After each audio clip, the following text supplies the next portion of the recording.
I hate that you draw. It feels like you choose art over me. Which to me is a very wild statement to say to an artist. Yeah. Because art is what I've had, from the get-go. It's what I use to take care of myself. It's my coping mechanisms. Growing up, expressing negative emotions it wasn't something that was very facilitated in the home. So instead of bottling it up, art is what I use, and I still use it to this day. Good evening, and welcome to Art After Dark, where you get to learn all about arts and culture in the Permian Basin, and I get to live out my Dick Cavett fantasy. My name is Randy Ham. I am the Executive Director of Odessa Arts, and I will be your host this evening as we talk to Permian Basin artist Caleb Mendes. Caleb, welcome to the show. Thank you for having me. Yeah, I've been a fan of your work for a really, really long time, and so it's nice to have you on the show to talk about it. Let's start off with what kind of art do you do? Yeah, so I work primarily in pen and ink. The reason for that being is I'm partially colorblind, so colors don't really stick to me. So black and white pen and ink work is usually what I gravitate to, and that also comes with a love from comic books, which is kind of how I got my start. I've always been such a big fan of comic books and just the styling and everything that goes into it, from the pencils to the inks, and that's about as far as I go.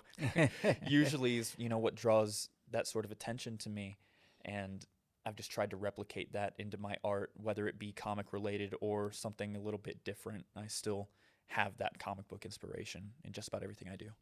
Do you remember the first comic book you ever purchased? I do, yes. Yeah? There's a wonderful story to that.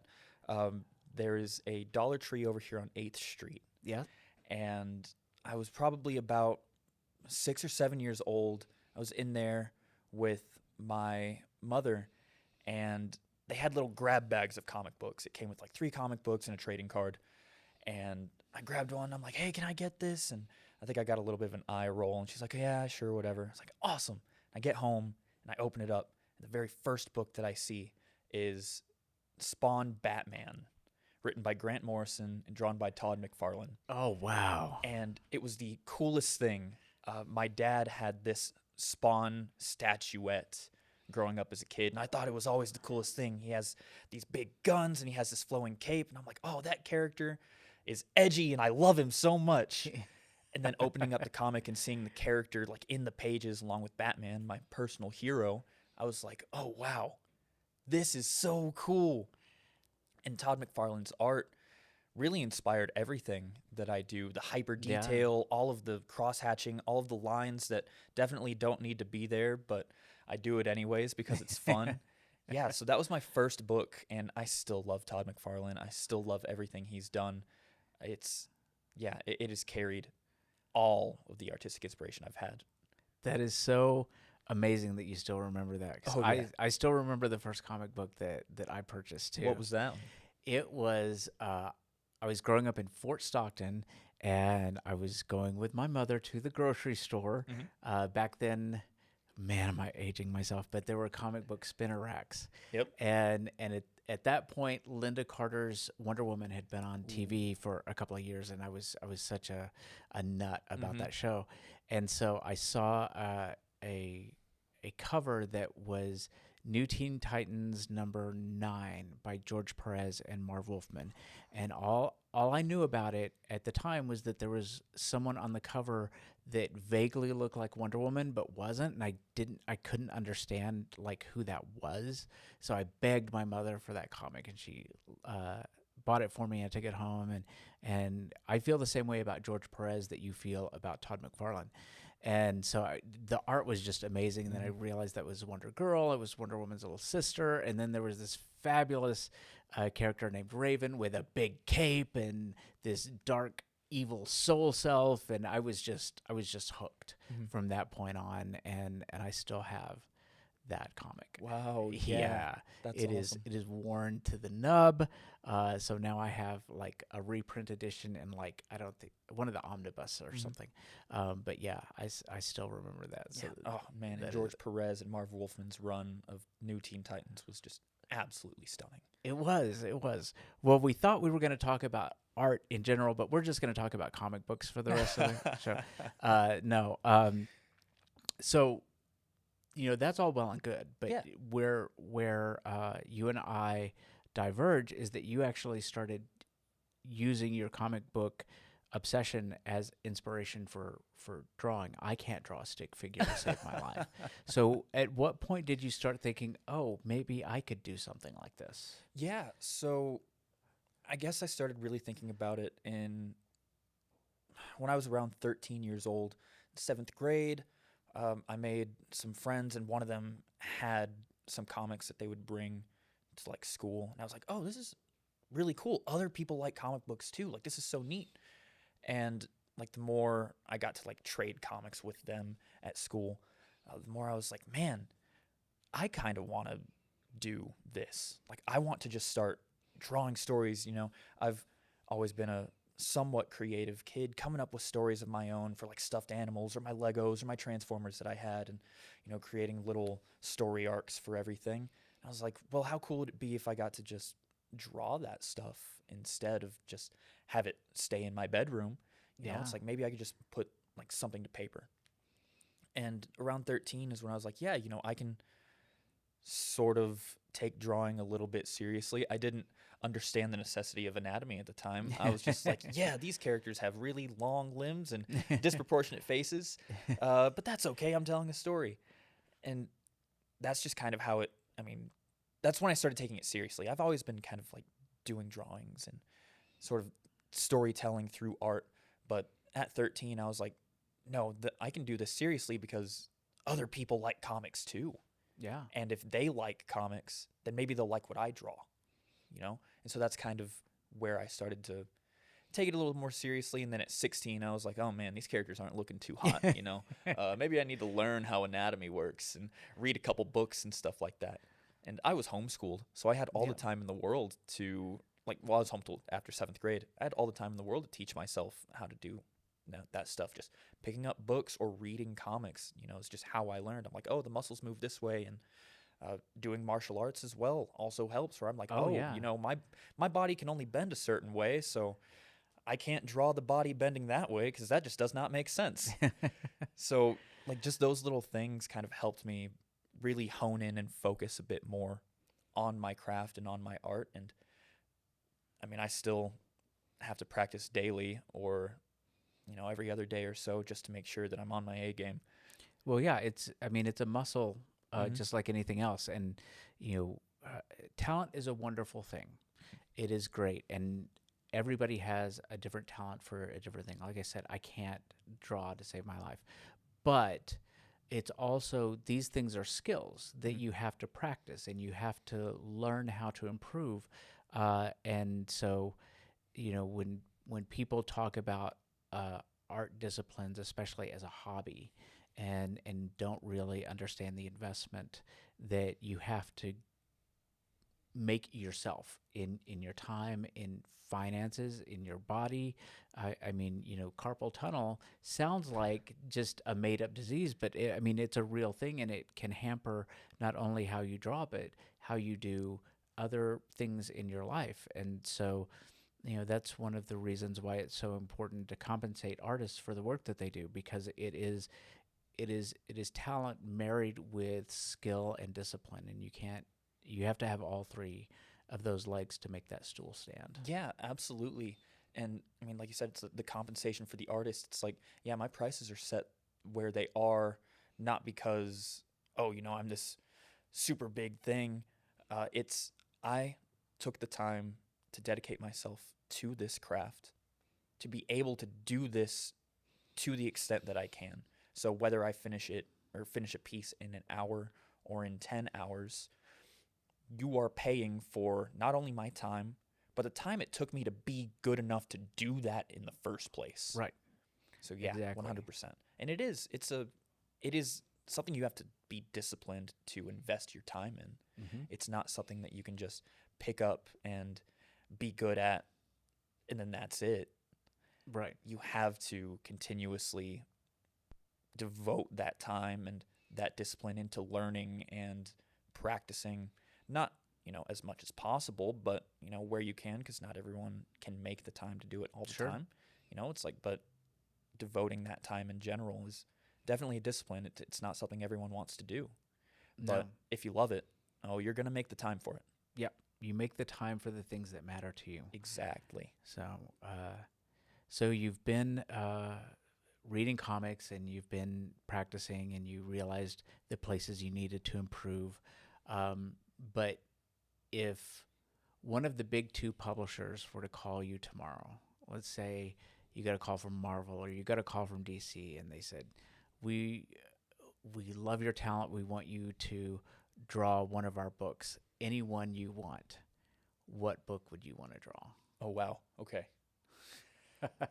So, great question. I'm just drawing, right? I'm not writing the story. No, just drawing. Okay, so I'm just drawing. If I'm just going to draw something, I'm going to choose Batman. Okay. That it sounds like a cop out, but No, I've not been at all. I've been such a big Batman fan since I was a kid, and I tell this story to everybody. It's one of my absolute favorite stories. I got to tell it to, I'm not sure if you know him, Tom King. He's a Yeah. comic writer. Oh my God, his run on Wonder Woman right now is amazing. God, geek moment here. Yes, yes. Love him. I met him at Fan Expo a couple years ago. Oh my God. And I told him this story because I bought a sketch cover from him. He does Okay. really bad stick figure sketch covers for everybody. Yeah. And I told him this story. When I was a kid, I was obsessed with Batman. My dad was a Superman fan, tried to get me to be a Superman fan. Sure. I was not going that way. I was like, Batman is where it's at. But I would very much like to keep both of my parents. Right. And, so like growing up as a kid, I feel like every kid had the experience of putting on a towel cape and just running around, Yeah. Yeah. So I have a towel cape on. I feel like I'm Batman. I'm like, yeah, I'm Batman. I climb up the top bunk of my bunk bed, and I'm like, yeah, I'm Batman. And I decide to jump face first off of the top bunk Oh no. and land straight on the ground. I busted up my face. My teeth had to get pulled. It was a rough time for man. everyone else. But I told this story to Tom King as he's sort of signing, or as he's about to start sketching my book, and he is dying of laughter. And what he draws for me is a little 7-panel stick figure sketch of Batman climbing a top bunk and jumping off and busting open his face. And it is the coolest little thing that I have where I'm like, yes, Batman is so ingrained in my life that even the man who wrote Batman for a really good run is like, yeah, this kid's story is pretty great. That is brilliant. That is so brilliant. You're gonna be buried with that sketch. Yes. Yeah. Yeah, I would totally would too. It goes with me. But yes, Yeah. I would draw Batman in a heartbeat. Yeah. Well, you didn't get to do that yet, but just was it 2 years ago when you created your own comic book, right? So I think it was about 2 or 3 years ago. I collaborated with a good friend of mine, Joey Pineda. Yeah. He's a local writer, Mm-hmm. and we got to meet each other at the Hive because he was creating a book, and he was a customer while I worked there as well. We Yeah. got to talking, and he created his first book, and I just created a piece of fan art for him. I was like, hey, Yeah. man, I'm happy that you're doing this. Here's a fan art of your character. And he was like, oh, I love this so much. We're going to make it a variant cover. I was like, dude, that's crazy. I didn't even think that was an option, but okay, yeah. And after that, it's like we really started to talk and I helped him write that story out, and I created more variant covers for the subsequent issues. And we got with another friend of mine. His name is Michael Fox. He's another local artist. Yeah. Yeah. And we were like, hey, well, what if we did a completely separate book and we had 2 artists attached? And we were definitely kind of inspired by Tom King's Strange Adventures. He had 2 different artists, and one artist was this like really gritty, this is the reality of everything, and then the other one had this more pop feel to it of, oh, well, this is the fantasy aspect. And so that's kind of what we were going for, but a little bit more reversed, where the more poppy cartoony stuff was the real life that was happening, and then my style was a little bit more gritty, was the sort of dark fantasy that the character had. And that book is called Cubicle Wars. There's only 1 issue out right now. We've been a little bit stuck in the writing process. I mean, Sure. life happens, and Yep. independent comic book making isn't easy No, by any it stretch is of the not. imagination. It's a really hard and it's a very long process. But we're still in talks, and I mean, I talk to Joy Pineda just about every day, and we're working towards something else. And I have plenty of stuff that I've written and plenty of stuff that I've been drawing. But the hard thing about doing your own book is, well, you have to force yourself to do Right. it. So You have no one to answer to. So exactly. yeah. I have no one to answer to, and all the scripts that I've written, I'm like, oh, I love this. And then I'll go back to it and I'll go, oh, but I could do something different. Or I Right. could do something different. And I just never settle, and I'm never okay with what I write Yeah. because I want perfection, and that's just the Everybody wants perfection, course. but you rarely achieve it, and one of the hardest things to do is let go, yeah. and be like, especially I tell this to a lot of the type A people that I know because I'm very type A. Mhm. And what you have to remember is that your good enough is better than a lot of people's best effort. So sometimes good enough is good enough. Yeah. And it's easy for me to tell you that. It's very hard for me to take my own No, I advice. understand. I understand. I have plenty of people that are like, oh, I don't know if this piece of art is finished or if this is done. And I'm like, do you think it's done? No. Well, does it Yeah. look done? Kind of. Then it's done. Leave it alone. All right? Yeah. Because you're just, it's never going to be finished if you don't stop Right. letting it be finished. And you have to, put it out there into the world, Yeah. and until it's in. And I think that's a big part of it too. Is once you put it out there, it's that how will it be received? Exactly. Right? Because we're all neurotic. Everybody's gonna hate whatever it is I'm presenting. It's never good enough, and it turns out that's not true. Most people, appreciate the work that you do. Yeah, absolutely. So tell me a little bit about, there's a new collective over in Midland that meets on Monday nights Yes. at Fafa Gallery. Shout out to Jeff. Yeah, shout out, Jeff. So tell me a little bit about that and how that came to be and how that's going. Yeah, absolutely. So it's we meet up on Mondays at the Fafa Gallery. We call ourselves the Fafa Collective. That's just a little group that we kind of named ourselves. What is it? In March, Jeff did his first pop-up art Yeah. fair, Yeah. and I stumbled upon that on accident on Facebook. It was being promoted, and I saw that it was a free table, for any artist that came by, sell their work. Mm-hmm. And I hadn't done any sort of art show, be it a pop-up or a Comic-Con, which is what I usually did with my buddy Joey. I haven't done one in about 3 years. Okay. And I was out of the game for a while. I had a whole bunch of old prints sitting in my closet, just stuff I hadn't touched because I was slowly kind of losing passion. And we can get into that. But I saw that it popped up on my Facebook, and I was like, oh, I don't know, maybe. So I texted my buddy Joey. I'm like, hey, man, do you think that it would be a good idea for me to do this? And he just told me, yeah, you'd be stupid to not do it. Right. Like, it's a free table, and it's just all profit. Go do that. So I called Jeff, and he was like, yeah, come meet up with me. Met him. Great dude. Love Jeff so Yeah. much.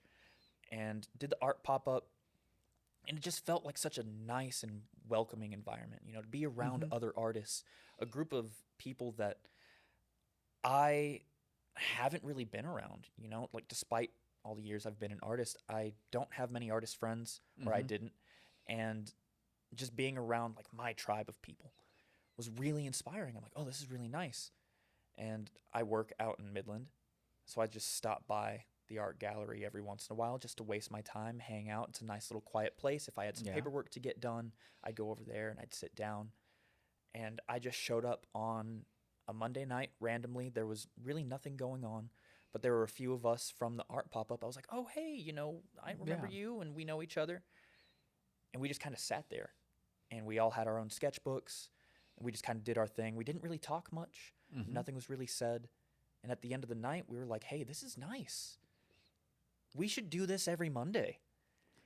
And it just kind of became a thing, completely on accident. Well, I love that it's so organic, that it Yeah. wasn't like, hey, artists, come here and do this thing. You just kind of gravitated towards one another. It must be really nice to have, especially after going through a period of not being motivated or not being in love with art anymore. And that happens to all of us. And but when you surround yourself with other artists, especially artists that are happy for your success, that Yes. it doesn't take anything away from their own success, being able to encourage one another and be able to offer constructive criticism and all of that and be a support network has got to be wonderful. Oh, it is an absolute blessing. It wasn't something that I thought that I needed, Mm-hmm. and the second I got it, I was like, oh, I was so deprived of this. And it was definitely something that I needed. It's still something that I need. And I talked to my therapist about it. She's like, yeah, oh, yeah, you need to be doing that Yeah. as often as you can. Every Monday, yeah, go be around those people. And it is just, so nice, so welcoming. We all have our own projects that we're working on. And Mm-hmm. like you said, that constructive criticism, we sit around the table, we work on this. Oh, hey, what do you think about this? How does this look? Or where should I go? What direction? Oh, well, this is my opinion. This is what I think. Oh, this is great. I love what you're doing, blah, blah, blah. We want to see it when it's done, that sort of thing. And it's so nice. I get to carry that throughout the rest of the week when I'm working on something. And it's like, all right, I can't wait to show back up on Monday and show the progress that I've made to my friends or see what they've been working on. It's just so cool to sit with other artists and be creative, whether we talk or just sit in silence. It doesn't matter. We're just in the room being what we are. And it is a godsend in a way. I can imagine that it would be.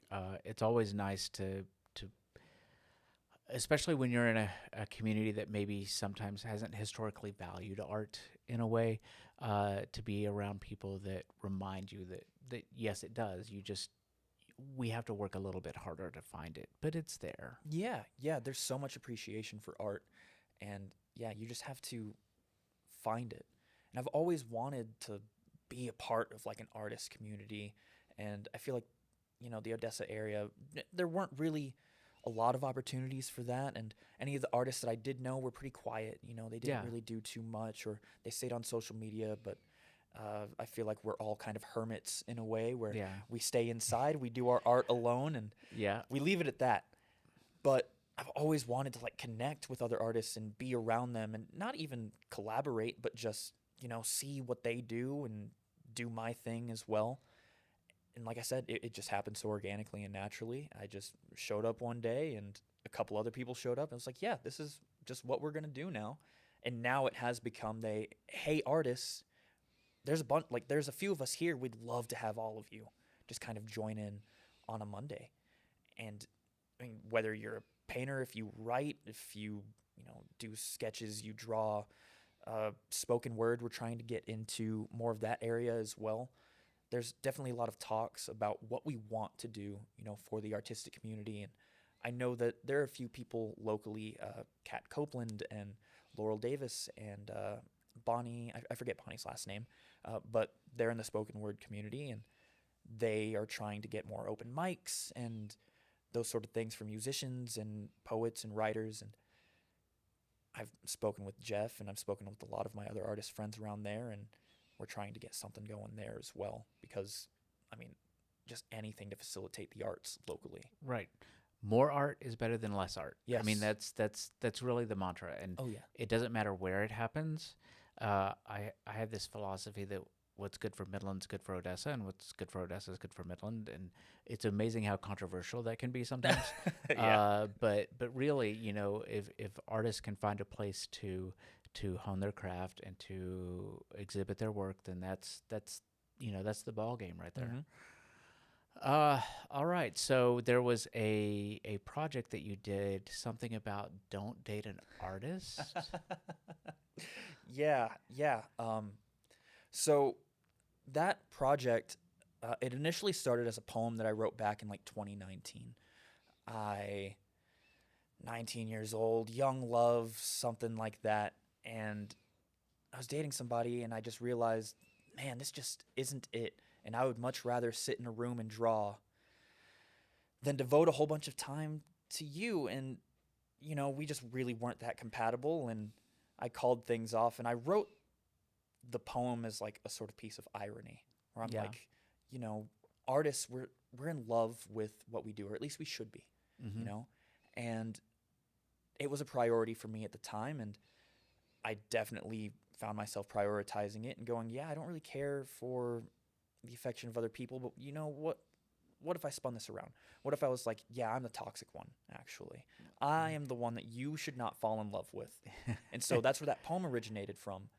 And I was in a relationship for a while, and things ended, and something that was said to me, which very unfortunate, having been in a relationship with someone for quite a long time, was, "I hate that you draw. It Mm. feels like you choose art over me," which to me is a very wild statement to say to an artist, Yeah. because art is what I've had. I mean, from the get go, it's what I use to take care of myself. It's my coping mechanisms. Growing up, expressing negative emotions it wasn't something that was very facilitated in the home. So Mm-hmm. instead of bottling it up, art is what I use, and I still use it to this day. So to hear that someone that I was in a relationship with didn't love that I was coping with things through art or using art as a form of self-care, and that they felt threatened by it, it really, hurt my feelings. And I Yeah. started to sit down and think about it and go, I don't know if that's my problem, though.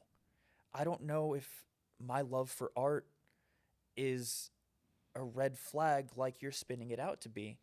And so I thought back to the poem and I went, you know what? Instead of letting this hurt me, I'm going to do what I've always done. I'm going to turn it into art, Yeah. and I'm going to wear it as like this sort of badge of honor and make a little piece of irony for my other artist friends who maybe feel the same way. And at first, I didn't think anyone would have felt the same. I was like, oh, this is really just for me. But the amount of love and support, so many other friends who were like, oh, I've had someone tell me this. I've had a teacher tell me this. Someone I was in a relationship with, a parent said this to me. It's like, Mm-hmm. I hate that you draw. Like, it just stuck with so many of my friends and other artists. And I was like, oh, maybe I'm kind of onto something here. Like, Right. doing the thing that art does is sort of speak a truth that's unsaid. I was like, okay, well, I'm going to keep making other stuff with it too. And so that's where like this design, this I hate that you draw, and there's a little heart right next to it. It's this really cute pop sort of vibe of this really terrible phrase that I was told. Yeah. And the whole don't date artists thing, just a piece of irony of, know what you're kind of getting yourself into, and know that I'm already in love with something and it's a package deal. Right. It's like Yes. you can't have me without the art. And unfortunately, near the end of things, I was starting to give up, and I look back, I'm like, oh, that's such a terrible thing to give Yeah. up on something that I love so much, Mm-hmm. because it's not being, facilitated and appreciated. And now I'm like, oh yeah, no, this is who I am at my core, and I'm a package deal. Well, that is a great way to turn something that was a very tense moment in your life into something positive through art. I highly recommend that you watch a Broadway musical called Sunday in the Park with George by Stephen Sondheim. It is about exactly what you were talking about. And if you are a fan of art in general, if you are a working artist, it speaks directly to what you're talking about. And every time I watch it, I'm just a puddle on the floor. Um, but Caleb, I want to thank you for taking some time to join us tonight. Congratulations on all of your success, especially with the Fafa Gallery community. That just sounds great. I hope that as you continue to develop that you count Odessa Arts as a friend and a resource for you. Yeah. And with that, everyone, I will thank you for tuning in. And with that, cheers, Caleb.